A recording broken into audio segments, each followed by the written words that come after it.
துலா ராசி அன்பர்களுக்கு வணக்கம். துலா ராசி காலபுருஷனுக்கு 7வது ராசி. சுக்கிர பகவான் ஆட்சி பெறும் வீடு. இப்பொழுது சுக்கிரன் எங்கே இருக்கார் அப்படின்னு பார்த்தீங்கன்னா, விருச்சிகத்தில் 9 கூடிய புதனோடு இணைஞ்சு குரு பார்வையில் இருக்கிறது ரொம்ப சிறப்புங்க. இப்போ ராசிநாதன் 2ஆம் இடத்தில் குரு பார்வையில் இருப்பதால் சமூகத்தில் பேரு புகழ் அந்தஸ்து உயர்வடையக்கூடிய ஒரு காலம்.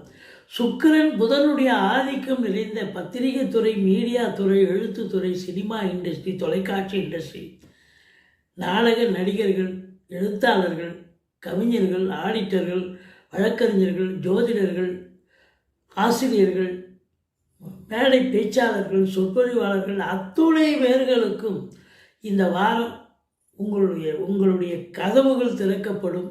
நீங்கள் அடுத்த முயற்சிக்கு முயற்சி பண்ணுவீங்க. அடுத்த லெவலுக்கு நீங்கள் போவீங்க. உங்களுடைய திறமைகள் வெளிப்பாடாகும். ரெகக்னேஷன் கிடைக்கக்கூடிய ஒரு காலகட்டம். உதாரணமாக ஒரு சீரியல் பண்ணுறீங்க, ஒரு படம் பண்ணியிருக்கீங்க.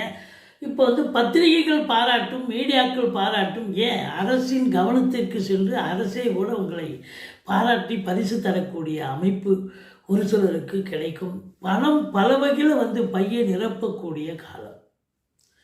பல மழை பொழியக்கூடிய ஒரு அமைப்பு இருக்குங்க.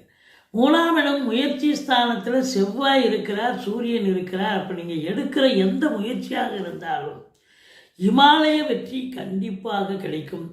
ஆனால் இளைய சகோதர சகோதரிகள் உங்களுக்கு அகைன்ஸ்டாக இருப்பாங்க. 4ஆம் இடம் என்று சொல்லக்கூடிய இடத்த குரு பார்க்கறதால மாத்ருஸ்தானம் அது.